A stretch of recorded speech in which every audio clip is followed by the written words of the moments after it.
vamos a recordar qué son rápidamente los estudios de prueba diagnóstica, ¿no? Entonces, bueno, los estudios de prueba diagnóstica son estudios que son llamados estudios de proceso, ¿no? Entonces, hoy vamos a analizar un estudio de proceso, así es que, bueno, pues la primera recomendación es no salgan de su casa, quédense allí, déjense crecer la barba, ¿no? No hay peluquero tampoco, ¿no? Ni modo, así es la recochina vida. Este, y y bueno, pues quédate en casa y muchas gracias a los que están chambeando, a los colegas que están trabajando. Muchas gracias por seguir ahí.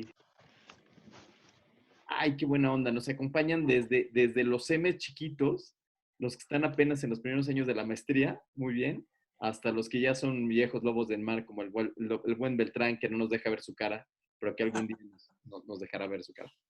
Bueno, No, porque entonces, estoy bebiendo cerveza. no importa, pero aquí puedes salir con cerveza.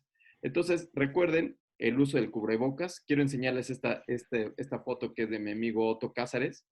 Y entonces con el Otto Cázares hemos hecho estas infografías para que vean por qué es importante el uso de cubrebocas. En este momento no es la causa del estudio, pero como las fotos son padricísimas. Andrei, qué gusto verte. Eric, como las fotos están muy padres, pues bueno, entonces aquí se ve, aquí este es el análisis que hacemos sobre el uso de cubrebocas. No es la razón de ser de esta clase, la razón de esta clase son los estudios de prueba de proceso. Andrei, amigo, explícame cuál es el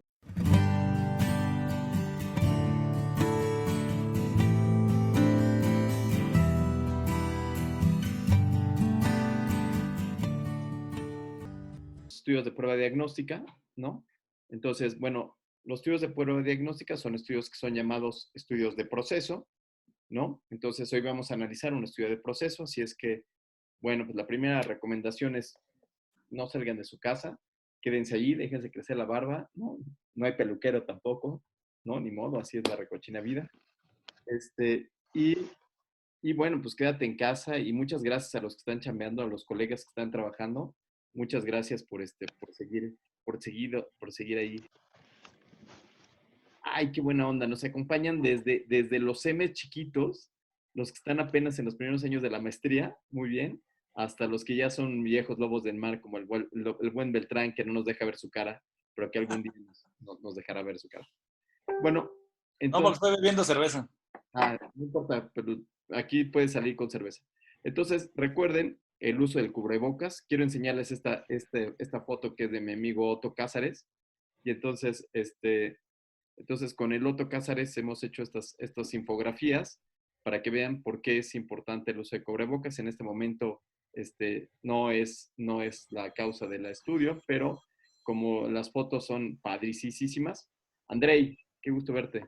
Eric, como las fotos están muy padres, pues bueno, entonces aquí se ve, aquí este es el análisis que hacemos sobre el uso de cubrebocas. No es la razón de ser de esta clase, la razón de esta clase son los estudios de prueba de proceso.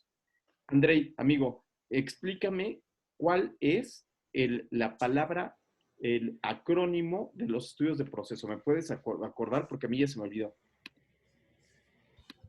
Pues se puede utilizar PES, ¿no? Yes. ¿Qué significa P? P de... P de... No, espérate.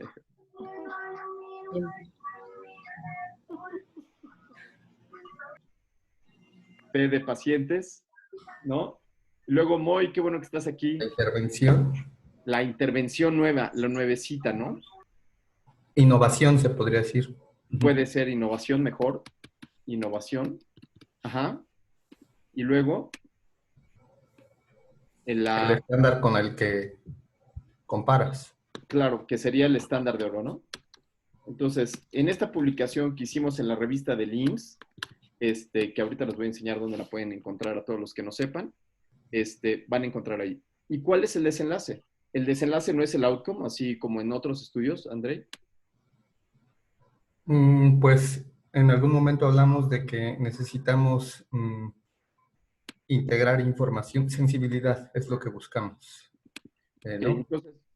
Entonces Como lo que un buscamos, indicador, uno de varios indicadores uno de del muchos indicadores, puede ser desempeño de una prueba. sensibilidad, especificidad, ¿no? ¿no? Valores predictivos. Positivos, ¿no? Valores predictivos negativos, ¿no? Entonces pueden ser todos esos. Espérenme, nada más déjenme contestar un, ok. ¿No? ¿Hasta aquí va todo bien? ¿Hasta aquí tienen alguna duda? ¿No? Todo bien. Ok, todo bien, ¿no? Y entonces ya vámonos directos al artículo que nos truje hoy, ¿no? Entonces, el artículo es este que está aquí. Y entonces, como es la costumbre, vamos a empezar a leerlo. Nada más déjenme contestar un pequeño mensajito de mi mamá que me pidió que le diera la receta del arroz, ¿no? Entonces, mientras tanto, mientras yo le contesto a mi sacrosanta madre, nos podrían empezar a ayudar a leer, estimado. ¿Quién quisiera empezar a leer? Los de la náhuatl, ¿saben leer? A ver, yo le empiezo si quieres. Venga, Beltrán, ese es su nombre. A ver, nada más déjame ver. Bueno, ándale, bájale. Correlación de la tomografía de tórax y la RT, supongo que debe de ser PCR, ¿o qué? PCR por RT, test, en enfermedad de coronavirus en el 2019. Reporte de 1,014 casos en China. Ok, entonces, el paso número 1, y como siempre lo Estado hacemos. basal. Exactamente. Estado basal, pues obviamente, pacientes con enfermedad de coronavirus. O sea, En 2019 en China. ¿sí? ¿Tú crees que sea ese el estado basal? O sea, ya un cuate detectado con coronavirus. O sea, Creo que el estado basal solo son los pacientes. ¿pero qué pacientes son? El sospechoso de Con coronavirus. síntomas. Sospechosos de coronavirus. Entonces, lo que estoy haciendo es que me llegue este paciente con coronavirus, que yo creo que tiene coronavirus, yo creo que tiene, es sospechoso. ¿Sí? Creo que tiene. Entonces, está estornudando, tiene cara de perro con gripa, ¿no? No es este paciente que ya llega con el síndrome de la aguilita, ¿no? Si ya llega, no, pues ese pasa a terapia intensiva inmediatamente, sino, si no es este que estoy sospechando, híjole, ¿será que tenga? O puede que tenga o puede que no tenga. ¿Se entiende esto? ¿No? Que es exactamente a lo que nos enfrentamos cuando estamos en terapia intensiva. ¿No? Entonces, cuando estamos en terapia intensiva, cuando estamos, perdón, en urgencias de primer nivel de atención, lo que nos enfrentamos es saber si tiene o no tiene coronavirus. ¿Ok? Muy bien, Beltrán. Luego, dijimos que era el acrónimo PIES. ¿Te acuerdas? Sí, sigo aquí.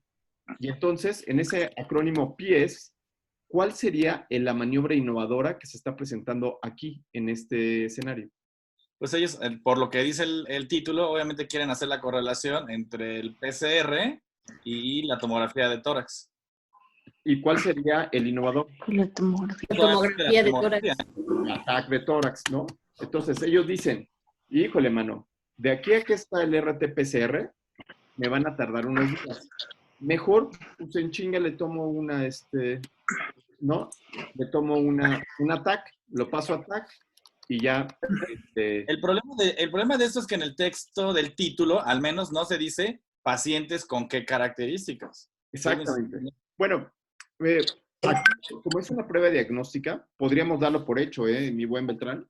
O sea, podríamos dar por hecho que son estos pacientes con sospecha de coronavirus. Llama. Por eso lo ponen como reporte de 1,014 casos. Puede ser, o sea, que lo ponga. A mí no me gusta que tenga esto. Esto no cumple con los criterios STAR para los proyectos de pruebas diagnósticas. Aquí deberían de haber puesto que esta era una prueba diagnóstica. Y entonces, el desenlace, el de salida, ¿qué es? ¿Cuál sería el desenlace? ¿Quién ganará? ¿UNAM, Anáhuac? ¿Quién ganará? Sensibilidad. COVID. El rendimiento de la prueba. El rendimiento de la El prueba. ataque. ¿Quién creen que Sensibilidad. ganó el Politécnico? Un punto por el Politécnico. Entonces, aquí, ¿no? Huelum, sensibilidad, el que ganó fue Moy, ¿no? Entonces, tenemos todo, sensibilidad, especificidad, valores predictivos positivos, valores predictivos negativos, y nosotros tendríamos que hacer el cálculo de las razones de verosimilitud para ver si esto lo puedo yo apropiar a mi centro, para ver si esto es apropiado para mi entorno. ¿Se entiende? Hasta aquí, eso es lo que dice el título, ¿no? Entonces yo digo, ay, qué buena onda, este artículo me gusta porque quizás en los servicios de urgencias del ABC a los pacientes que vengan con sospecha, en lugar de hacerles RT-PCR, quizás le puedo hacer una tomografía, ¿no? Tomografía. ¿Sí? ¿Se entiende? Sí. Hasta aquí va bien. Yo sigo Entonces, teniendo mis dudas porque ¿a poco le va a hacer una tomografía de tórax a un paciente que nada más tiene rinorrea, cefalea y fiebre? ¿3? No dice nada de eso. Yo no estoy tan convencido. ok, entonces, ok, podría ser que en ese no estoy tan convencido, podría ser que yo también te lo compro, que pudiera ser nada más para clientes que estuvieran muy graves, ¿no? Dificultad respiratoria, con dificultad, si ahí en el título dijera pacientes con sospecha de coronavirus y además dificultad respiratoria, pues estaría más claro. Súper. Entonces llegó el momento de leerlo, ¿no? ¿Qué te parece? ¿No? Vamos a ver qué es lo que dice. Andrei levantó la mano. Andrei es el único educado en esta plataforma que levanta la mano. Todos los demás hablan pero qué bueno que Andrei es de Chiapas y es del Politécnico también. Los de la NAHUAC no se sientan mal, también pueden hablar, pueden participar, ¿no? Los de la UNAM también pueden participar por ahí, si Claro que sí. ¿no? Sale, pues ojalá que se pueda. Ok, entonces, Eh, Andrei, adelante. Solo quisiera preguntar, disculpas por el ruido, el término correlación en el título y me haría ruido respecto a esto de definir de primera instancia que es una prueba diagnóstica, ¿no? Lo que se quiere hacer, porque está comparando. Sería correcto quizá hablar de comparación, porque la correlación, para empezar, el tipo de resultado o variable resultante de estas pruebas no son equiparables. De primera instancia, es decir, solo critico el título. El título Pero, está terrible, porque correlación aquí se refiere a la correlación de una medida Pearson, de asociación, sí. a la correlación de Pearson, que debe tener linealidad y es para variables cuantitativas, Sí. ¿se entiende?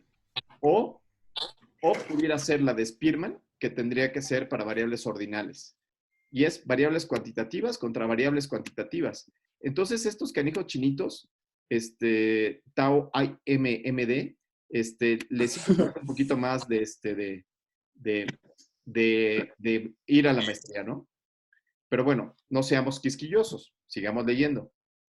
Perdón, no, solo quería terminar de comentar que en la historia natural de la enfermedad por coronavirus, el lugar que tiene una prueba RT-PCR es distinto al que tiene una tomografía de tórax, ¿no? Es decir, justo comentaba el doctor Beltrán, es decir, a un sujeto en el periodo inicial, en el periodo, digamos, prodrómico, no se le aplicará una tomografía para descartar el diagnóstico, es decir, se le aplicará probablemente cuando tenga un estado de afectación severa respiratoria. Entonces, bueno, este comentario solo abona al hecho de que el título desorienta, ¿no? Pero pues a lo mejor el morbo nos hace ir a buscar Sí. qué encontraron. Bueno, yo quería agregar algo. Adelante, sí. Bueno, lo que pasa es que... De la UNAM, un sí, de la punto UNAM. para la UNAM. Vamos, 4-1. 4-1. Aparte, bueno, yo soy estudiante de radiología, entonces estoy como muy atento a lo que está pasando con la tomografía. La Sociedad Fleisner, en su último reporte, que fue la semana pasada, pone 3 escenarios para imágenes diagnósticas. Básicamente la radiografía la deja en plano, no se necesita. Pero la tomografía sí es muy importante. Hay 3 escenarios. En el escenario 3 es países donde no tenemos suficientes pruebas y donde no tenemos suficientes camas ni ventiladores. En esos países hablan que inclusive la tomografía podría servir como triage y podría determinar si un paciente necesita ventilador o no necesita ventilador. Entonces sugieren que a esos pacientes se les haga tomografía.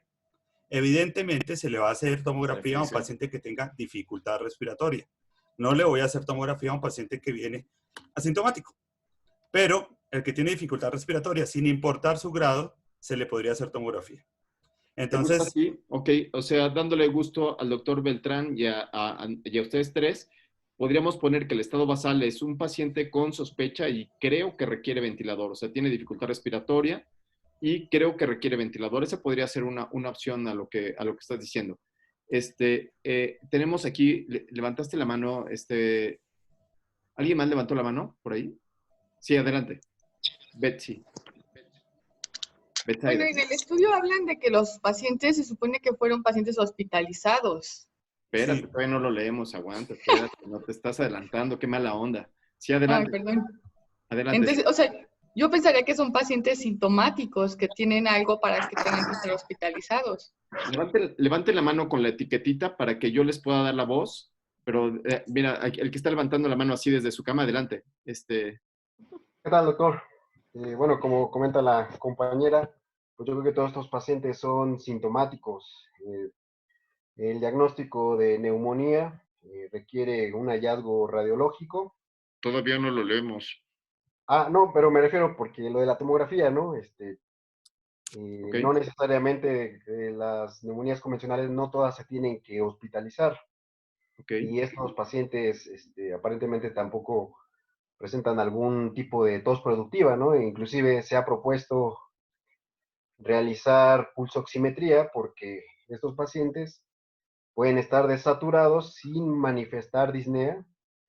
E inclusive otro abordaje todavía más sencillo que la tomografía, se ha propuesto realizar un ultrasonido, ¿no? Entonces, Espérate, estamos leyendo este artículo, espérate. claro, no, Está bueno, pero digo, bueno, la ¿qué les intención parece? es, ¿Qué les parece si finalmente salimos de dudas y vamos a leerlo, no? Ya está. queremos llegar al punto de si es neumonía o no, ¿no? Porque el espectro es vías aéreas superiores, ¿Qué te neumonía parece y si algo tú más solito, agresivo que pueda ser un SIRA, ¿no? a ver tú, ¿qué te parece si tú lees el background? Sí, doc. Que sería la justificación del estudio. Dice, background, la tomografía de tórax es usada para el diagnóstico del coronavirus 2019. Es un complemento importante a la reacción en cadena de la polimerasa. Ese es el No dijo background. nada de lo que estás diciendo, ¿no? Sí, no, eso no. O sea, Eso no habla dice, como complemento, ¿no? eso no está diciendo absolutamente nada de lo que nosotros habíamos discutido ahí arriba, ¿no? Sí, Entonces, no. esto suena interesante porque eso es lo que queremos que diga la justificación de sus tesis. Cuando estamos hablando de la justificación de sus tesis es qué quiero que, a dónde quiero que vayan, ¿no? ¿Para qué va a ser útil? Que es el artículo de justificación que también se los dimos, ¿no? Entonces, ahora objetivos. ¿Quién quiere leer objetivos? El doctor, Sofía Martínez, de el Instituto Nacional de Salud de la Nutrición.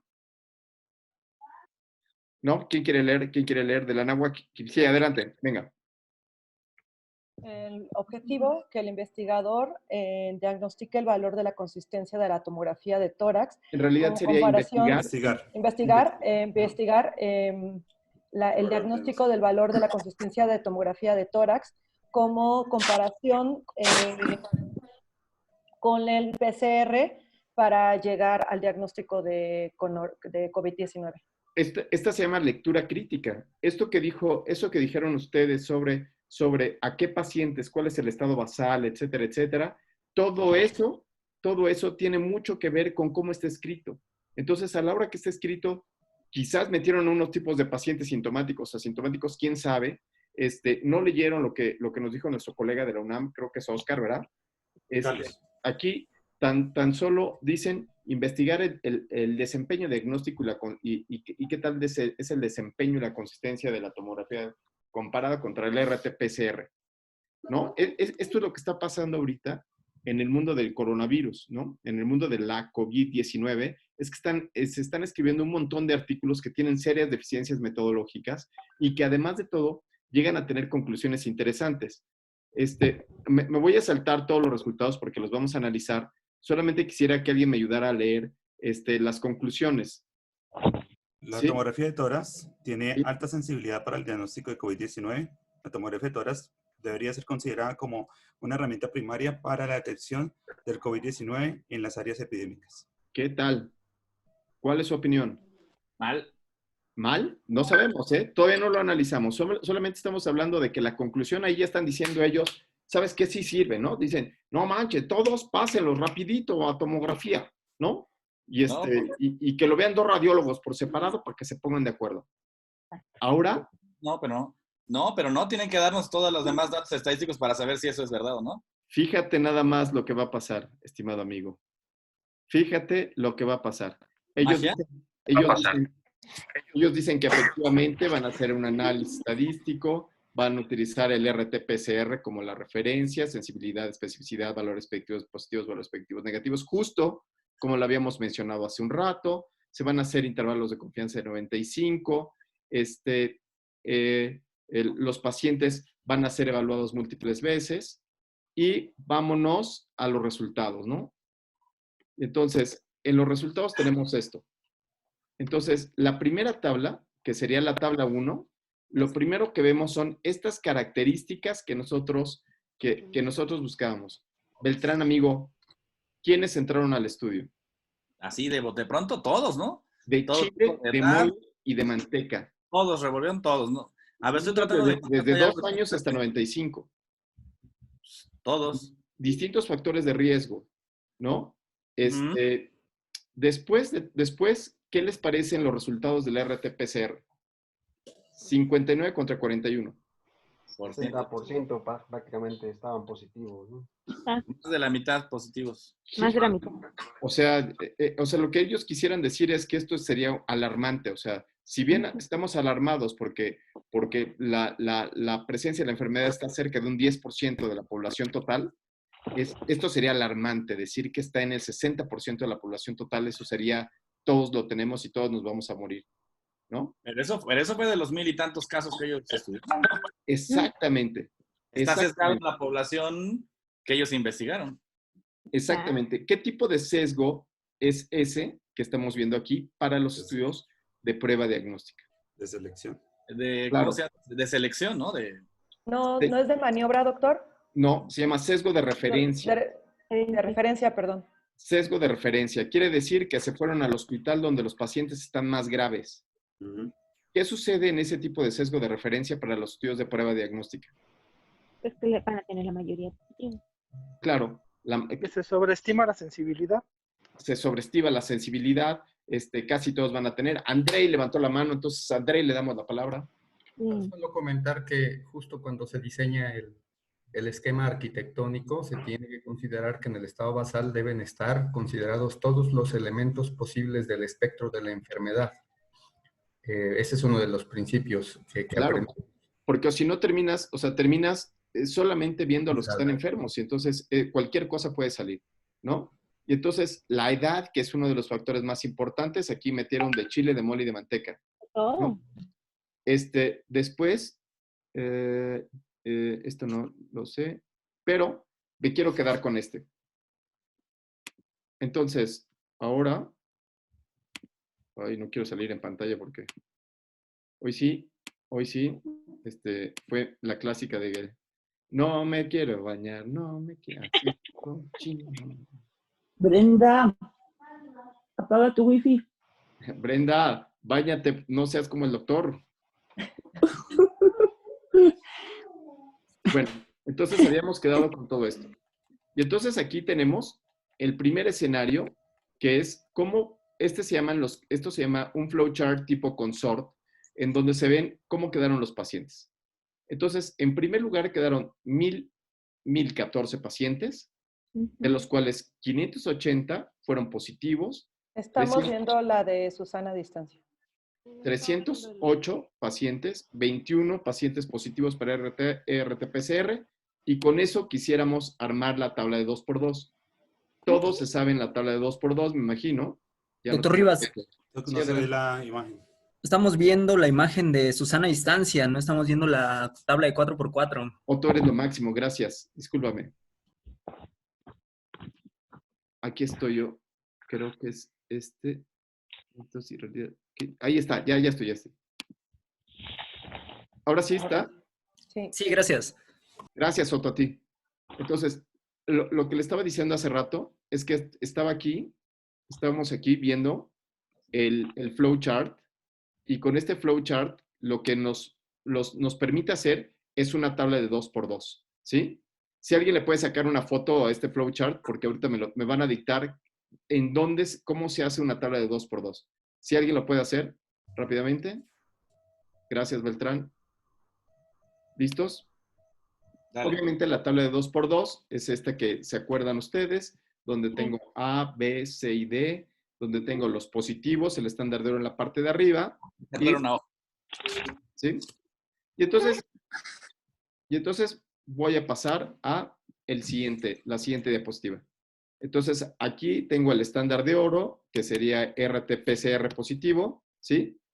Y tendría que empezar primero por los extremos. ¿Cuántos pacientes totales estuvieron incluidos? 1014. 49. 14. 1014. Sí fueron 1049, como dicen por ahí, pero se Ah, sí. excluyeron. Se excluyeron a 1014. 35 pacientes. ¿Ves aquí arriba? Están excluidos. ¿Ok? Entonces quedan 1014. Ujú. ¿Cuántos positivos hubieron para coronavirus? Para coronavirus fueron 580, ¿no? Ah, no. PCR. 601. Ahí está arriba, 500. 601. 580, ¿no? 601. No, ¿Ok? sí, sí. ¿Cuántos negativos? Bueno, pues se hace una resta. 601 menos 1014 es igual a 13. Ujú. Muy 13. bien, ¿eh? Que bien andan en matemáticas. Por favor, Súper bien, 413. por favor, esto va a quedar grabado en los videos. No le exijan buenas matemáticas a sus hijos. Si no saben restar, no les digan nada. O sea, no los regañen porque ni ustedes saben restar, ¿no? Entonces, ahora, hubieron 308 pacientes, ¿sí? 308 pacientes negativos para coronavirus, ¿sí? Entonces, este 300 Para tomografía. para la tomografía. Entonces, perdóname. Tomografía negativa, ¿no? La tomografía positiva, ¿cuántos subieron de tomografía positiva? 601. No, 888, ¿no? 888. Vamos a verlo aquí, Total. ¿no? 888 fueron positivos. Aquí no se ve, No, pero sí. pero se hacen la suma así. Pero sí hay que sumar.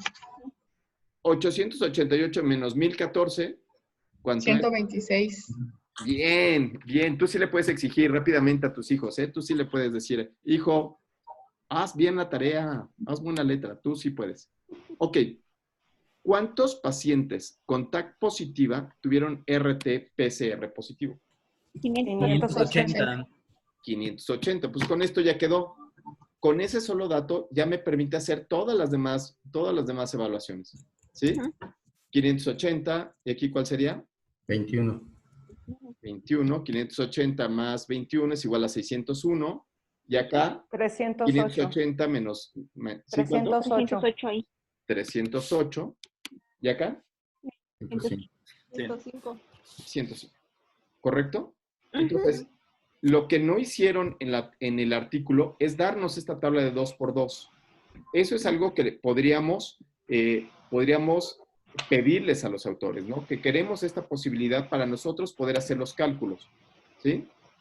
Entonces, lo que hacemos con eso es que nos vamos a buscar la calculadora que se le llama nomograma de Fagan.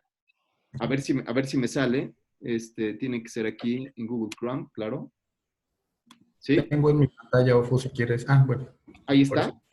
Entonces, me voy a buscar una calculadora que se llama Diagnostic Test Calculator.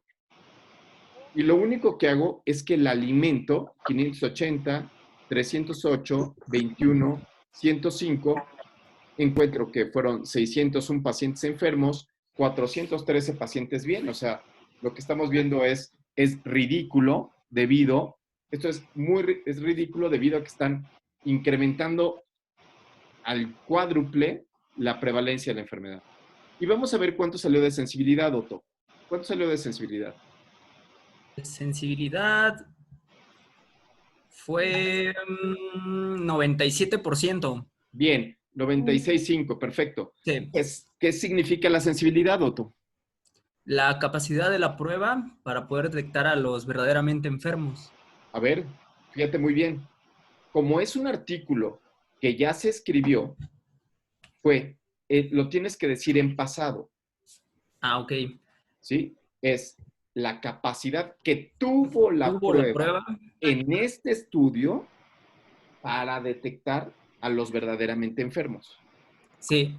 Yo entiendo que es que cuando se utiliza el RT-PCR en conjunto con la tomografía, se incrementa la sensibilidad de esta prueba, que es alrededor del 50-60% hasta el 90% con la tomografía. Negativo. Sí. Negativo. RT-PCR es el estándar de oro. Ok. Entonces, ese te da todo el diagnóstico. No estás sumando los datos clínicos. Ese te da todo el diagnóstico. ¿Sí? Pero aquí el secreto, Otto, es el hablar en pasado. Cuando hablamos en pasado decimos, la prevalencia en este estudio fue la capacidad de la prueba para detectar a los que verdaderamente estaban enfermos en este estudio, con estas características. Porque si yo digo que la prueba tiene una sensibilidad de tanto, entonces yo me volvería loco y diría, pues, oh, mira, está re buena la sensibilidad, salió bien alta, úsala. Lo único que decimos son los resultados de este estudio. Andrei. Basados en el nomograma en el que nos marca que la probabilidad de prueba... Espérate, no te robes el nomograma, espérate, vamos a seguirle. Espérate, es que traigo una sorpresa para el nomograma después. Nos quedan 10 minutos y ahorita te digo cuál es la sorpresa, Andrei. Bueno, entonces, la sensibilidad, la especificidad, que es la capacidad de la prueba de detectar a los que no tienen la enfermedad, que es de nada, es menos que un volado, es una capacidad muy, muy baja. Y cuando veo los valores predictivos positivos y los valores predictivos negativos, casi me voy de bruces, ¿no? Aquí no me los calculó, pero por allí alguien los podría calcular. ¿Cuáles fueron los valores predictivos positivos y negativos? Están aquí abajo escritos en azul y rojo, en el pie de la pantalla, sí. Ay, que eres una maravilla. ¿De cuántos salieron? ¿Andrei? 1.29, ¿no? No, esa es la razón de verosimilitud positiva. 65% de valor predictivo positivo, sí, y 17% de valor predictivo negativo. Ok. Entonces es el valor predictivo positivo. Ay, discúlpeme. Espérame, me estoy haciendo bolas. Ahí estoy.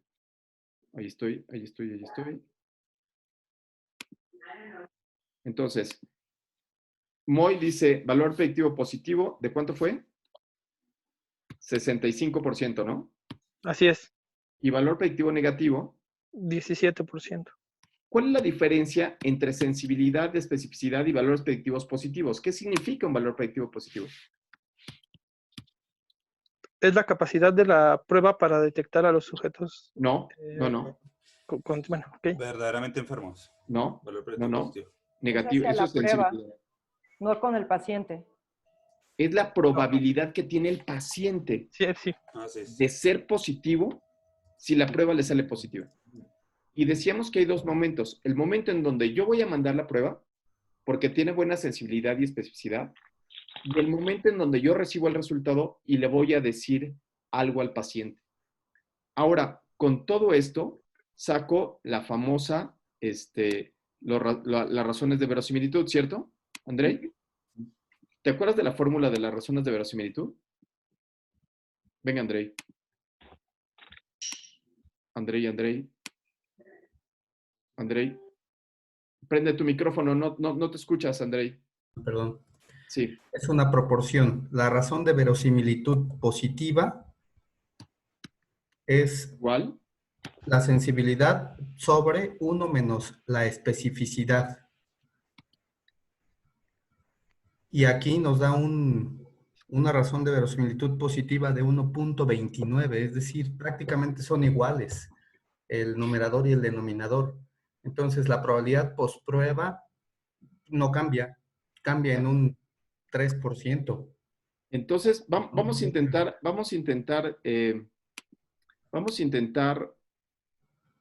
platicar más acerca de esto. Entonces, el primer punto sería que debido a que estaba sesgado el estudio, la sensibilidad, la prueba, o sea, la prevalencia de la enfermedad era altísima. Era cerca de un 60%. ¿Sí?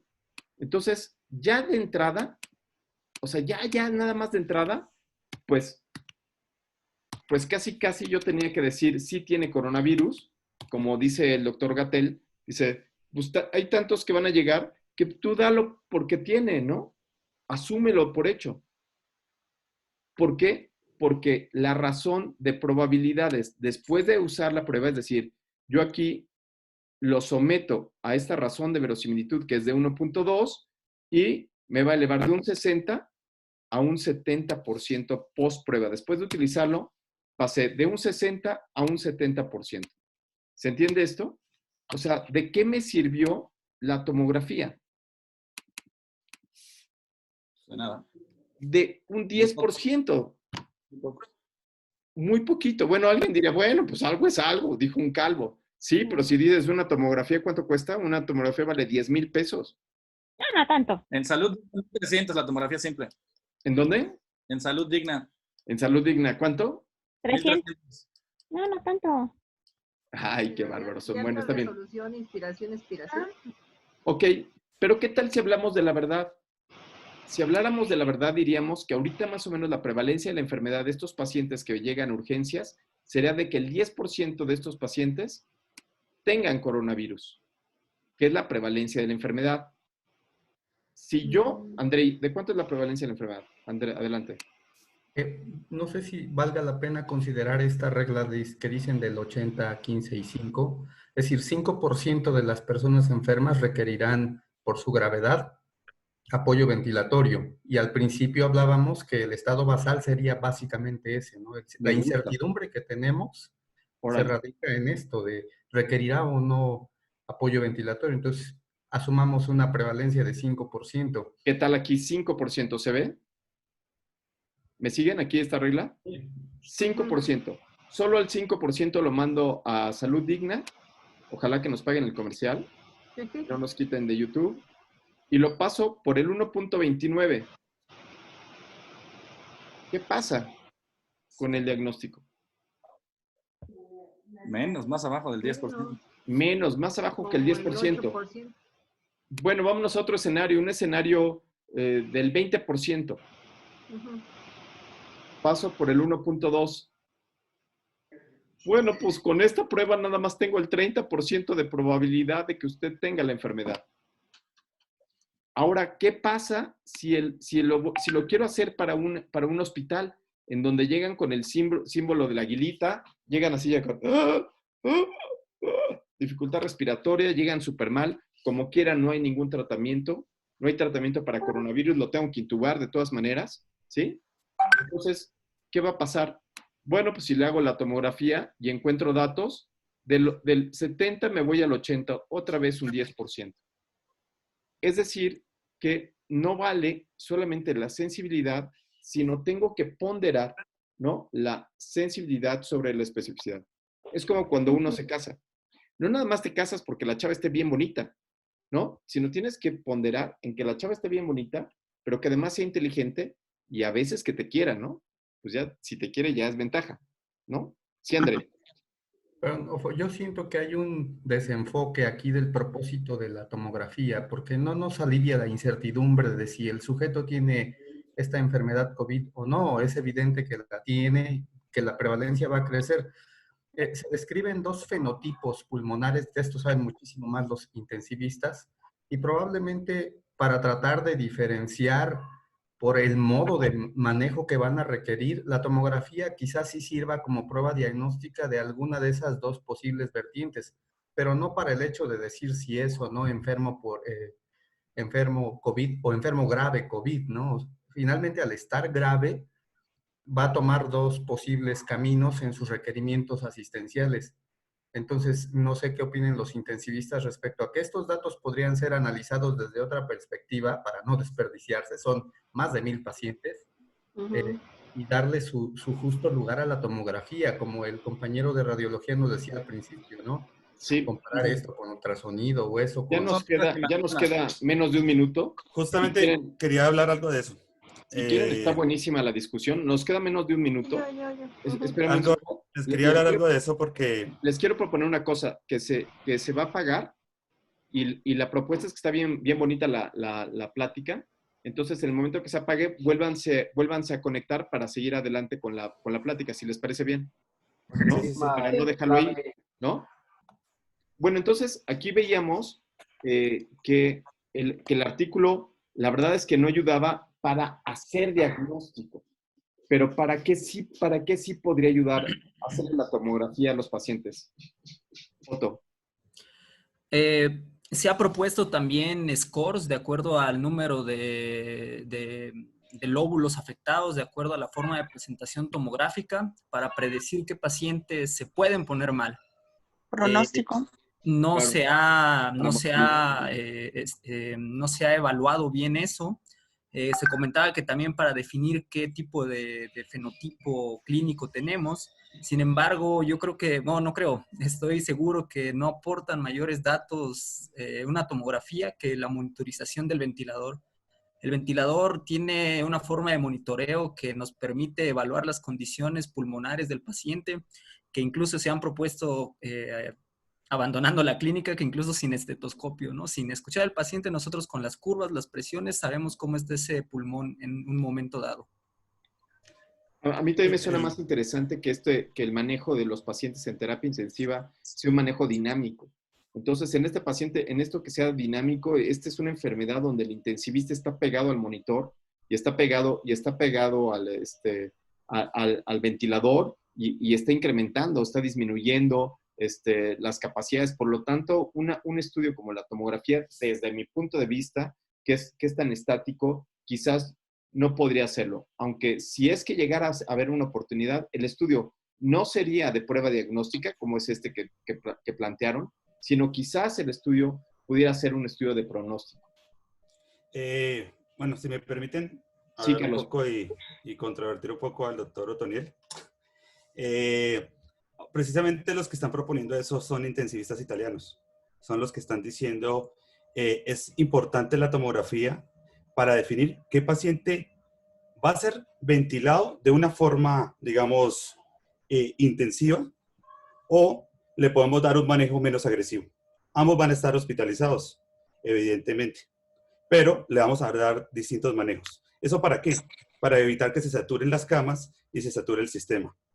Entonces, si nos sirve la tomografía, o nos podría servir, es como la idea, para poder decir qué paciente debe llevar determinado manejo de ese tipo. Si es un manejo más agresivo o un manejo más, digamos, más leve. Lo proponen los mismos intensivistas. De hecho, la semana pasada, en este mismo journal, publican un artículo donde hacen un score, que hay varios scores radiológicos para determinar el pronóstico de COVID, según lo que decían. El porcentaje, los lóbulos que están afectados, el tamaño de las lesiones, qué lesiones está presentando, porque es muy diferente tener un vidrio ilustrado a tener una consolidación, y la proporción que esté afectada. En este último artículo miden la capacidad aérea del pulmón, y eso se correlaciona fuertemente con la posibilidad de muerte del paciente. Inclusive, Carlos, acuérdate que este es un foro académico. Entonces, por ejemplo, lo que hablábamos hace rato es de cuidar mucho las formas académicas. Si tú hablas de correlación, las correlaciones lo habíamos platicado, que la correlación es de dos variables cuantitativas, cuanti con cuanti. Entonces, podrías hablar de asociación, pero no de correlación. Correlación sería algo que no es apto para esta práctica académica, que es lo que estamos intentando llevar. Entonces, okay, sería sí, de asociación, entonces. Sí, les puedo pasar el artículo si quieren para que lo vean. Es un artículo muy reciente, claro. Es de la semana pasada, y precisamente todas las guías y las sociedades radiológicas han cambiado. Esto no es estático. Primero se decía la tomografía no tiene tanta utilidad. En este momento casi que todas las sociedades científicas, al ver que no se tienen suficientes pruebas, dicen, por favor, hagan tomografía a los pacientes. Les envío los artículos porque no es algo personal. ¿Para qué serviría, Carlos? ¿Cuál Pronóstico, sería tu punto de vista? lo que les dije. Decidir más o menos qué paciente, porque inclusive pacientes con dificultad respiratoria leve, al que sé que el intensivista no va a intubar, tendrían que ponerle cuidado y no lo podrían mandar a la casa. Estoy absolutamente de acuerdo que como pronóstico, que es lo que estamos viendo aquí en la pantalla, pudiera ser, ¿no? Entonces, lo que estamos viendo aquí en la pantalla es como este estudio no es un estudio de prueba diagnóstica, sino podría ser de pronóstico. Adelante, sí. Es que perdón, levanta la mano con el otro. Ok. ¿Cuál es el otro? Es que nada más tengo el de aplausos y este. Bueno, adelante. Ok. En este artículo mencionan dos aspectos por el cual consideran que se usa en la tomografía. Uno es que para el seguimiento de pacientes, la tomografía tiene mejora en el patrón de la ocupación o del vidrio despulido antes que la negativización del PCR. Ese es uno de los usos.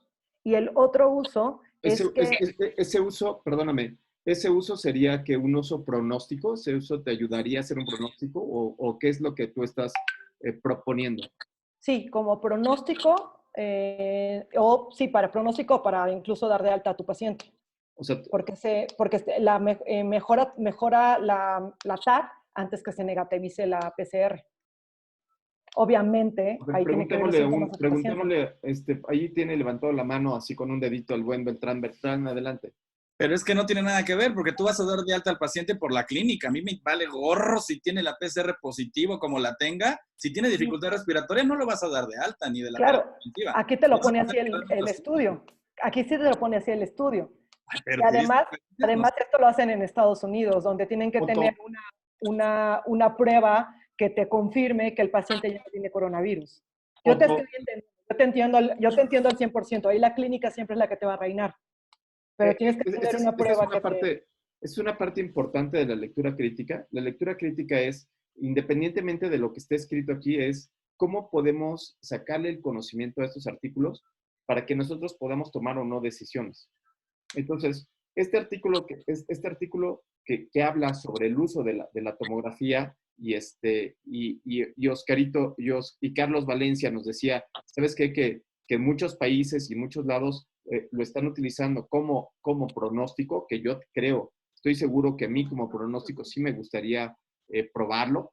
No estoy seguro que funcione, pero creo que como pronóstico me gustaría probarlo, tomando en cuenta que aquí el estado basal sean pacientes intubados, donde yo le hago una tomografía quizás en el tiempo 1, una tomografía en el tiempo 2, y otra ataca acá, sí. Y otra ataca acá, y ver si esos mejoran o no mejoran. No sé, no estoy seguro, porque ¿cuál sería el comparador? O sea, Otto, aquí estoy intentando rescatar algo, pero ¿contra qué lo compararía, Otto? Tratados con opción A versus opción B. Ay, Pam, adelante, Pam, levantaste la mano, por favor, Pam. Yo compararía gasometría. ¿Con gas?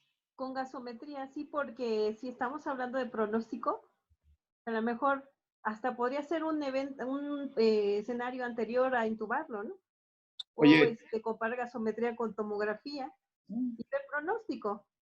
Oye, ¿y no utilizarías algo que se llama SOFA, por ejemplo, Otto? Mira lo que están proponiendo, esta tabla simplificada de Brown. Ok,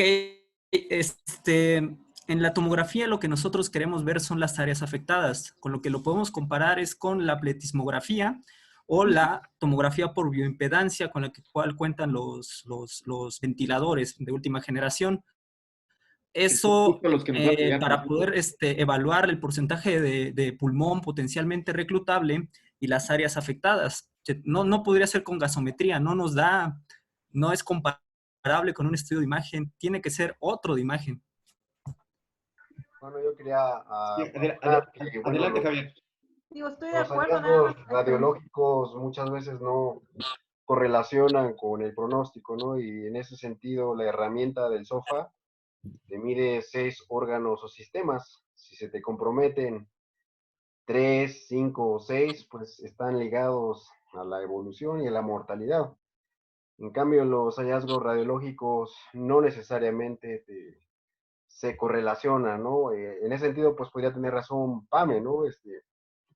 El CIRA ya se ha clasificado de acuerdo a Berlín por la PAFI y bueno, pues el severo se sabe que tiene mayor mortalidad, pero creo que es mejor el concepto del SOFA que mencionaba el doctor. Si tienes más órganos que te fallan, la probabilidad de morir pues es más alta, ¿no? Bueno, yo creo que lo que yo creo es que el estudio tendría que ser un estudio de causalidad, no un estudio de proceso. ¿Un cuasi experimental de varios tiempos? Un cuasi experimental, me encantaría un cuasi experimental, decir en qué momento en qué momento aplicarla, a tomarle la tomografía. Me encantaría ese estudio, es decir, cuál es el momento óptimo para que le ayude a un intensivista o incluso para que le ayude al propio paciente, ¿no? Entonces, esa también podría ser una... Lo que pasa es que estamos en una pandemia, ¿no? Estamos en un momento en el que toca, o sea, el flujo de información va cambiando bastante. Este estudio, su intención era ver simplemente si la tomografía tenía alguna, por decirlo algo, si estaba correlacionado con la PCR en algo. Simplemente estaban mirando eso, mirando un número de pacientes. Esa fue la intencionalidad del estudio, o sea, no están buscando nada más en este estudio. Sin embargo, como les digo, la información es dinámica y he visto, no más de radiología, estudios, más de 60 artículos publicados en este mes en esta revista. Y casi siempre la mayoría son los mismos autores, o sea, hacen un primer estudio que tiene una finalidad y luego hacen otro estudio que tiene otra finalidad. Al final sugieren algo y otros también lo toman para hacerlo. Entonces, aunque en este momento están mirando lo miran como prueba diagnóstica, la literatura actualmente se está yendo más hacia pronóstico. Sin embargo, sí sugieren mucho que todo paciente sintomático se le haga una tomografía. Carlos, ¿nos podrías leer las conclusiones del artículo? Aquí las tengo enfrente, están enfrente, en conclusion. Ok, deberíamos haber sobreestimado mientras la especificidad ha sido infraestimada. En un área epidémica con PCR, RT-PCR negativo, pero... Está leyendo más arriba. Estoy leyendo lo que tienes en la pantalla. De lo que perdóname, donde dice in conclusion, nada más. Ok. En conclusión, la tomografía de tórax tiene una alta sensibilidad para el diagnóstico de COVID-19. Nuestros datos y nuestro análisis sugieren que la tomografía de tórax debe ser considerada para el screening de COVID-19. La evaluación comprensiva, el seguimiento en las áreas epidémicas con alta probabilidad pretest de la enfermedad, con alta prevalencia de la enfermedad. ¿Qué opinas de las conclusiones a las cuales llegaron los autores? Pues es que ya lo que habíamos definido, estas conclusiones son con base a un sesgo que ya hay, que es que los pacientes que escogieron, pues sí tienen alta prevalencia de la enfermedad. En este hospital hay alta prevalencia de la enfermedad. No es lo mismo que podría ser en otras áreas.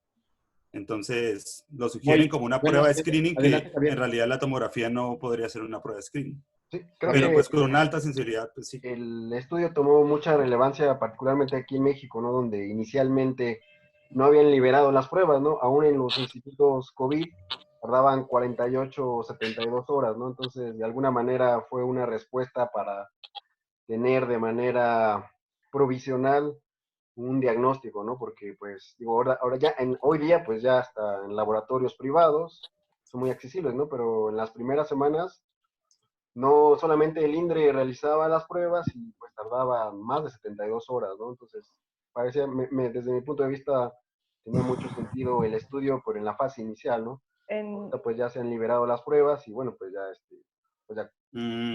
Bueno, ahí difiero, porque, o sea, yo ahorita que veo y que estoy haciendo un seguimiento de pacientes, más o menos está demorando el resultado de prueba 7 días. Y peor si es en provincia. En provincia el paciente se puede morir sin saber si la PCR fue positiva o negativa. Entonces... Tiene sentido todavía en la provincia, ¿no? Y acá también, le digo, tenemos resultados de la raza de infectología que están demorándose 5 días. Entonces, esperar resultados por la PCR, o sea, ya prácticamente se están guiando mucho con la clínica porque no vienen con PCR positiva. La PCR sale después. Entonces, ya prácticamente en este campo, y eso no solo sucede acá en México, sucede en toda Latinoamérica, la PCR se demora muchísimo porque no hay suficientes laboratorios. Sí, Carlos, pero este estudio no apoya el uso de la tomografía aún en ese escenario. O sea, por lo menos a lo que quiere, ¿no? No, este estudio no lo apoya. Andrei. Yo quisiera comentar que ante una pandemia se advierte que la prevalencia se va a disparar y se supone que las pruebas diagnósticas lo que hacen es reducir nuestro grado de incertidumbre diagnóstica. Es decir, ¿tendría sentido seguir controvirtiendo sobre pruebas diagnósticas cuando hay elementos clínicos o paraclínicos al ingreso del paciente? Es decir, sé que tiene su relevancia la RT-PCR y no tiene un sustituto para fines epidemiológicos, pero para fines de reducir la certidumbre del clínico, del que está frente al paciente, controvertir sobre pruebas diagnósticas, yo creo que es sobrado ahorita, ¿no? Entiendo la fecha en la que se generó este trabajo, pero creo que nuestra tarea aquí en México es generar indicadores pronósticos y vaya que tenemos una epidemiología bastante peculiar con nuestra obesidad, nuestra diabetes, nuestra hipertensión, y es lo que creo que como escuela de investigación clínica, pues tenemos que empezar a generar, ¿no? Más allá del análisis crítico de lo que se produce, yo quisiera saber cómo es que podemos empezar a organizarnos. Yo sirvo en un hospital pediátrico y ahí la prevalencia es presuntamente bajísima. Pero ¿cómo podemos empezar a hacer un ejercicio multicéntrico para analizar factores pronósticos? Porque son los que nos van a afectar las decisiones clínicas en nuestra persona, en nuestro círculo y en nuestros pacientes. Pruebas diagnósticas no hacen falta, creo, y no se va a poder hacer una más rápida ni más certera que la RT-PCR. Es mi opinión. Vane, adelante. Hola, doctor. Nada más para comentar, como prueba diagnóstica, este estudio está poco factible, primero porque no tiene como un beneficio que sobrepase la primera, que la RT-PCR. Además, no genera nuevo conocimiento que nos diga que es mucho mejor la tomografía computada. A lo mejor estuvo mal orientado el estudio como prueba diagnóstica. Hubiese sido más de utilidad si hubiésemos dado otro enfoque, ya sea para estadiaje, que es lo que necesitamos, y ver si este es de factor pronóstico, que todavía no ha salido algo publicado. Y creo que dentro de lo que vemos en el contexto de prueba diagnóstica, no nos aporta nada que sea de relevancia. Y no tenía nada como... Sí, bueno, yo lo que les quiero decir es que me encantan las discusiones científicas. Sin embargo, lo que les quiero decir es que leer un artículo es muy árido porque nada más es este artículo. O sea, no, aquí no queremos decir, estimado Oscar, que la tomografía no sirva, sino que para lo que los investigadores lo hicieron en este estudio, en este momento, no funcionó. Y que además de todo, los investigadores tuvieron sesgos, no lo reportaron, las conclusiones no fueron adecuadas y se van a salir con la suya. ¿No? O sea, les van a publicar un artículo con información no adecuada y pueden llegar y una persona que no conozca el tema puede llegar a decir, ay, claro, pues mira, tiene una sensibilidad muy alta. Tómale la tomografía. Los que dicen en Facebook, tomografía para todos. Ajá, los que dicen. Director de hospital, sí. Entonces, el director de un hospital que quizás no haya tenido un adiestramiento en investigación clínica, va a agarrar este artículo, va a leer las conclusiones y en las conclusiones va a decir RT-PCR. Y además va a seguir lo que tú decías, estimado Carlos, ¿no? O sea, lo que decía Carlos es, además de todo, es más rápido, tengo allí el tomógrafo y tengo a los de rayos X, pues que se pongan a hacer algo, canijos, ¿no? Órale, pónganse a chambear, ¿no? Porque esta me va a dar el diagnóstico. Y entonces, cuando lo podemos analizar un poquito mejor, diríamos, no es necesario mover al paciente, hay que dejarlo en su cama, hay que seguir con el tratamiento de terapia intensiva si se requiere, no hay que moverlo porque si no vamos a contaminar a todo el mundo, ¿no? Entonces, tiene muchas otras implicaciones. Entonces, la implicación correcta es solamente leer un artículo a la vez. Yo entiendo que hay muchos artículos y que habría que tener una posición un poco más elegante y que nosotros fuéramos los coordinadores de las comisiones coordinadoras de los institutos nacionales y que pudiéramos sacar los lineamientos para atención de COVID-19. Me encantaría ser parte de estos sujetos, ¿no? Pero lo que sí sé es que no somos, lo único que somos estudiantes de maestría y de doctorado que le estamos intentando leer un artículo a la vez y estamos intentando sacar la mejor información de un solo artículo, ¿no?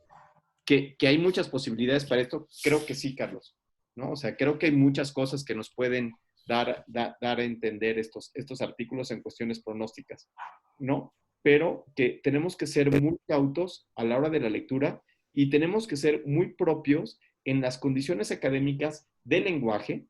No nos podemos tomar a la ligera, diferenciar entre una T-de-student y una chi cuadrada, entre una correlación y un estudio de prueba diagnóstica, ¿no? Porque nos llevaría a estar hablando sin ningún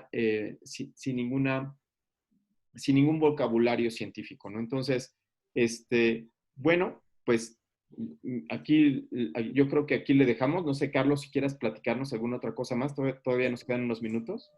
Sí, o sea, es que ahí estamos sacando conclusiones y creo que la mayoría están sacando conclusiones con base a lo del artículo, y está bien, ¿no? Porque fue el artículo que leímos. Sí. En el chat les puse 3 artículos, hay muchos más, que hablan de score pronóstico, de utilidad de PCR. De hecho, está lo que les hablaba de la sociedad Fleisner, que es la sociedad más importante de tomografía de tórax a nivel mundial. Como les digo, las posiciones no son estáticas, y de hecho las posiciones de nosotros no deben ser estáticas. De hecho, es la ciencia. Las posiciones cambian de acuerdo a las necesidades que tenemos. Y decir, la PCR es una muy buena prueba, es la prueba gold estándar, pero tenemos que ver que lo que tenemos en México, cuántas pruebas hacemos, cuántas pruebas en realidad hacemos. Entonces, hay que ver la verdadera realidad y ver qué podemos aportar de nuestro campo para que esto no sea, como dicen, literal, un desmadre. Lo digo coloquialmente porque es así. Tenemos que buscar, hay dos caminos para que de verdad no vaya a aumentar muchísimo la mortalidad. Uno sería que hubiera una vacuna, un tratamiento adecuado. Lo otro es que sepamos seleccionar a qué pacientes vamos a poner en el ventilador. Y en esa premisa es que yo creo que la tomografía juega un papel fundamental. Y me la juego aquí con ustedes diciendo esto, y los invito a que lean esos artículos que les envié. Esos 3, digamos, que serían los más recientes, y es algo en lo que he venido trabajando, en lo que estoy muy convencido que sí puede servir, y pues espero que lo lean y después lo comentamos. Okay. Sí, pues sí, estamos haciendo estos seminarios en donde invitamos a gente de otras maestrías, que invitamos a gente de todos lados, de los institutos, incluso los de los institutos están aquí metidos. Entonces, el chiste es tener bases sólidas, ¿no? Todos tenemos ganas de encontrar la solución y todos nos gustaría que nuestra área fuera la número 1, ¿no? Hasta los pediatras que no tenemos casos, ya queremos que haya, ¿no? Ya queremos diagnosticarlos. Los de alergia, que no les da nada de alergias a estos pacientes, ya también quieren entrarle. Entonces, todo el mundo está jalando para su molino, ¿no? Está muy interesante. Pero a mí lo que me parece más interesante es la pandemia de información que estamos teniendo. Entonces, estamos teniendo una serie de hipótesis no comprobadas por todos lados, y en los chats nos llegan una serie de informaciones que cuesta trabajo digerirlas, ¿no? Nada más los diagnósticos es una pesadilla. O sea, los tratamientos con los que contamos ahorita son una pesadilla. O sea, todo el mundo le quiere dar hasta suero inactivado, agua de tlacote, rituximab, infliximab. O sea, quieren hacerle todo, o sea, menos lo que se debe hacer. Otoniel, por favor. Sí, hay que tener una perspectiva histórica de lo que estamos viviendo, es decir, qué es lo que ha pasado en las pandemias previas. La situación de los nuevos tratamientos, de lo que se vende como la cura, ¿no? Me llama la atención de que se diga que por tomografía vamos a intubar a un paciente cuando sabemos que es la clínica la que manda. No vamos a intubar a un paciente por una imagen, y esta imagen, como lo menciona usted, se modifica durante el tiempo. Hay que recordar en terapia intensiva que así como hay recomendaciones de radiología, también lo hubo de expertos en sepsis que vendían un medicamento anticoagulante, que es la proteína C activada, el Shigris, como la cura de los pacientes sépticos. ¿Qué fue resultado de eso? Bueno, fue una gran catástrofe, los pacientes terminaron sangrando, los expertos nacionales representantes del laboratorio ahora ya no lo recuerdan, y yo creo que hay que dejar que las aguas se calmen, y hay que tomar en cuenta la práctica clínica. Yo no voy a arriesgar a un paciente con altas presiones en el ventilador, con FIO2 elevado y con riesgo de generar aerosoles únicamente para llevar a una tomografía cuando el ventilador me da todos los datos y la monitorización me permite saber en qué condición se encuentra ese paciente, qué tipo de fenotipo tiene. ¿Te imaginas alguien de rayos X que se infecte solo porque algún necio le pidió una tomografía? O sea, mandan a los técnicos nada más. ¿Y cuáles exactamente los riesgos? De hecho, o sea, no estoy hablando del paciente intubado, yo estoy hablando del paciente que entra a urgencias con dificultad respiratoria. A ese paciente es el que le vas a definir qué categoría de riesgo tiene. Si el paciente está muy mal, de buena vez lo van a pasar a cuidado intensivo, evidentemente. Ese paciente no tendría tanta utilidad hacerle una tomografía. Hablamos del paciente con dificultad respiratoria, en el que todavía no se ha hecho una categoría de riesgo. En ese paciente sería muy útil. Y no se trata de hacerle tomografía a los pacientes intubados y transportarlos así. No es la idea. Sin embargo, también hay unas indicaciones para tomografía cuando el paciente empeora, porque estos pacientes también mueren por tromboembolismo pulmonar. Entonces, hay una serie de indicaciones que tiene la tomografía. La tomografía no es para todos. Por eso les invito a que lean los artículos, porque pues no es lo mismo que lo que estamos hablando ustedes y yo, porque no saben de lo que les estoy diciendo. Sí, Carlos. Entonces, tocaría que lo leyeran para que sí pudiéramos discutir, porque estamos hablando Carlos, sobre simplemente el artículo inicial, que no tiene nada que ver con eso. Carlos, fíjate que eso que tú dijiste, yo creo que ese es todo, es el principio, ¿no? Con lo que habíamos empezado. El establecer el estado basal era muy importante. O sea, ¿cuáles eran los pacientes que iban a recibir esto? O sea, los que ya estaban intubados, los que no estaban intubados, los que entraban a terapia intensiva. Esa descripción de los pacientes, esa descripción era muy importante el haberla hecho desde todos los puntos, desde las características basales, desde la tabla 1, desde el material y métodos que nos dijera cuáles eran los pacientes que iban a ser incluidos, ¿no? Las categorías de riesgo, ¿no? Con eso fue como empezamos, ¿no? Empezamos con esa descripción, estimado Carlos, y yo entiendo que no podemos solucionar todo con la lectura de un artículo en media hora, ¿no? Entonces, ni decir que funciona o que no funciona, ¿no? Lo único que decimos aquí es qué es lo que está escrito en este artículo. ¿Sí, Otoniel? ¿Sí, Otto? Es una crítica constructiva. Sí, sin enojarnos, porque todo el mundo dice, no, lo mío es lo bueno. No, yo soy el bueno, yo sé más que todos. No se trata de decir quién es el bueno, sino cómo podemos encontrar una solución entre todos. Sí, aportar. O sea, no se trata de tener como la razón. Aquí vamos pasito a pasito, un artículo a la vez. Otto, por favor. No hay más que agregar. La cuestión de los italianos, bueno, Gattinoni no recomienda la tomografía. La utiliza para desarrollar su teoría de los fenotipos. Él tiene la facilidad de meter pacientes a tomógrafos, los tiene cercanos a la terapia intensiva, pero no es nuestro contexto clínico. Si utilizamos tomografía, yo creo que debería ser en un protocolo de investigación, bajo un consentimiento informado y plantear bien la pregunta. Pero para una práctica clínica, la verdad, el ventilador te da la misma información que pudieras obtener por una tomografía en este contexto. Javier. Sí, creo que la utilidad de un estudio de imagen es básicamente en el diagnóstico diferencial. Creo que como mencionan todos los compañeros, pues clínicamente tú puedes identificar quién necesita intubarse y no necesitas una imagen, ¿no? No, pues Encuentras a alguien con taquipnea, trabajo respiratorio saturado, esa persona debe ser intubada, ¿no? Actualmente se tienen métodos más sencillos, como un ultrasonido pulmonar y cardíaco, donde pues se puede tener una unidad, ¿no? Y no hay necesidad de mover al paciente a rayos X ni a tomografía y eso reducir el riesgo, ¿no? Porque más bien aquí estamos jugando con los demás, ¿no? Con los que estén en el pasillo y con los radiólogos, ¿no? Nos los vamos a echar. Vale. Pues mire, yo también estoy de acuerdo. Yo soy radióloga, entonces por lo mismo hay que tomar en cuenta primero cuál va a ser el beneficio de la prueba diagnóstica y en este caso esta prueba diagnóstica no está probando tener mayor precisión que la misma PCR. Además, el uso de esto es operador dependiente, obviamente.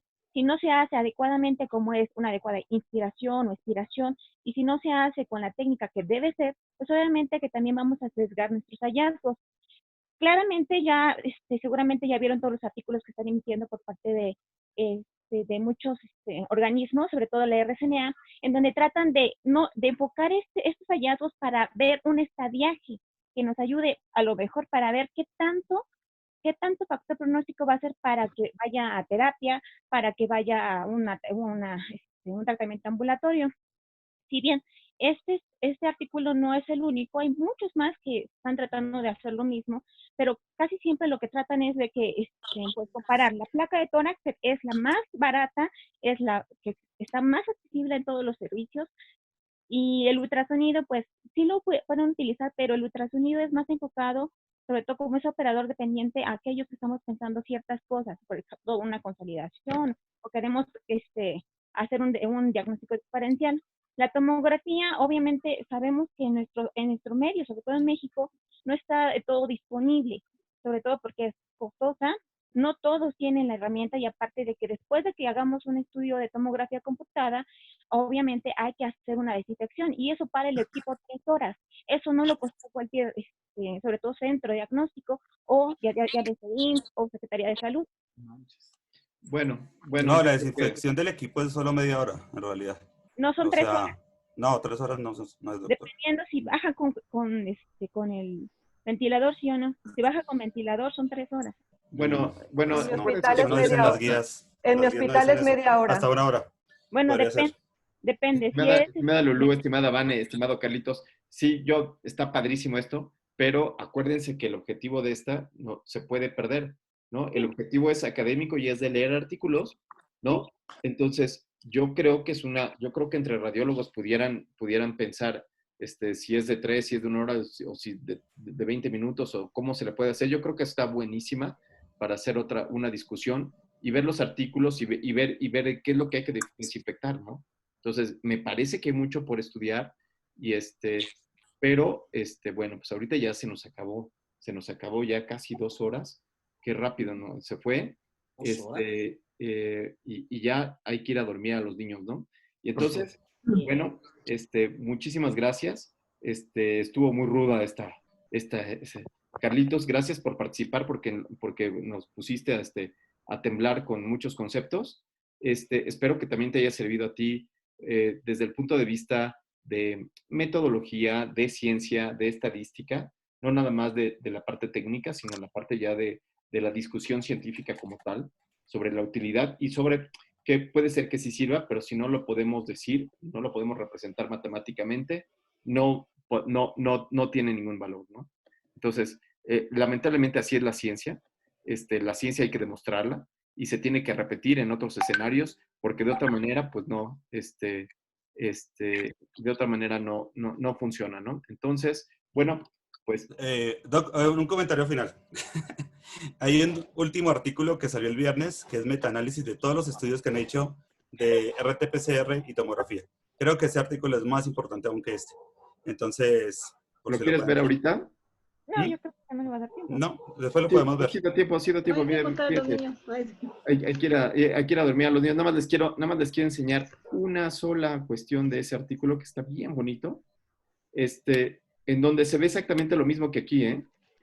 Esa es la parte interesante del estudio. Efectivamente, hay un metaanálisis como tal. Déjenme, se los pongo. Y entonces, en el metaanálisis que además salió, acaba de salir ahoritititita, déjenme enseñárselos un segundo. Nos quedan 5 minutos, ¿eh? Nos quedan 5 minutos, pero el artículo salió en Radiology. Uy, déjame ver si no cerré Radiology. Ay, creo que sí cerré Radiology. Salió Radiology. Ay, sí lo cerré. Pero bueno, en ese artículo de Radiology, lo que les quiero decir es que los resultados son exactamente lo mismo que estamos viendo aquí. O sea, tiene sensibilidades muy altas, pero especificidades muy bajas. Si me dan un segundo, lo pueden ver antes de ir a dormir a los niños, antes de que se vayan a hacer la tarea, ustedes. Aquí está. En este artículo, Doc, también mencionaba, ¿no? Muchos falsos positivos, ¿no? Sí. Entonces, cualquier manchita, pues ya, COVID. Exactamente. Sí.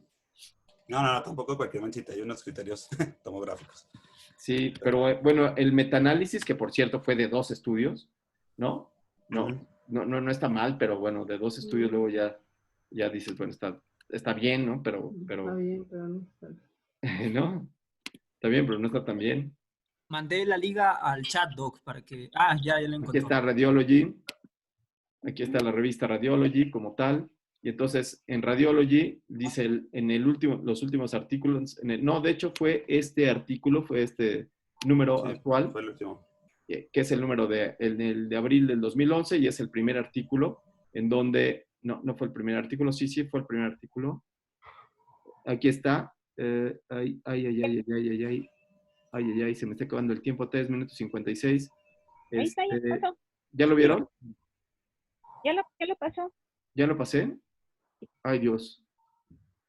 ¿Lo puedes señalar tú, Andrei, en tu compu? Porque yo no lo veo. Mira, aquí veo el editor preparando imágenes para Machine Learning. Perspectives. Ahí está. Siguen. No, más abajo, más abajo. Abajo. ¿Es este? No, ese no es. ¿Cuál es el que quieren? El del metaanálisis. El metaanálisis de lo mismo. Que, mira, aquí hay otro, que es el uso de CT en combinación con los que son negativos. Sí, mandé ¿La liga? la liga y el chat. Es el de Diagnostic Performance of CT and Reverse Transcriptase Polymerase Chain Reaction. Al chat del Zoom, Doc. Al chat del Zoom, órale. Al chat del Zoom, ay Dios, ya no sé cómo hacerlo, ya me hice bolas. Voy. Pero bueno. Lo mando al del Kike. Sale, bueno. Listo. Ya está, ok. Ya está, aquí Otoniel nos hizo el paro cañón.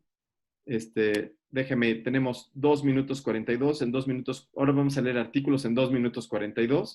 Rapidísimo. Metaanálisis, otra vez, el mismo objetivo, buscaron en todos lados, en Base y no sé qué, y aquí está tal cual, sensibilidad en pool de 94, con una I cuadrada de 95%. Esto quiere decir que es muy consistente la asociación. Pero ellos encontraron, ay, discúlpenme, déjenme ver el propósito. El título es el desempeño diagnóstico, está mejor el título, de la CT-scan y la RT-PCR. Metaanálisis, lo hacen con Medline, sensibilidad de 94%. Y después aquí, este fue el que fue entre todos, y el que solamente fue para chest fue de 85%, pero vean ustedes la especificidad. Es el mismo escenario. Entonces, si Andrei tuviera por ahí en menos de un minuto, nos dijera 0.94 entre 0.37, ¿de cuánto es la razón de verosimilitud, Andrei? De 1.5, ¿no? 0.94 entre 0.37. No, perdón, no es 0.37, es 1 menos especificidad, sería entre 0.94 entre 0.63. 1.49. 1.49. Igual es el mismo escenario que teníamos, en donde la verdad es que no ayuda de nada. No aporta nada más, ¿no? Entonces dice, fuera de China, donde hay una baja prevalencia de COVID-19, híjoles, ¿no?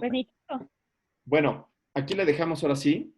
Qué bueno que hablaron de este metaanálisis. Yo lo leí hasta el final, entonces, pero bueno, pues, como pueden ver, aún en el metaanálisis volvemos a encontrar el mismo efecto, ¿no? O sea, no hay que fijarnos solamente en la sensibilidad y especificidad, sino vale mucho la pena evaluar la razón de verosimilitud y evaluarlo en los escenarios clínicos en los cuales tenemos. Los artículos nos sirven para tomar decisiones, no nos sirven para seguirlos a pie puntilla, sino son para poder decir, de esto, ¿qué me sirve, no? ¿Qué tanto me puede servir a mí para mi práctica?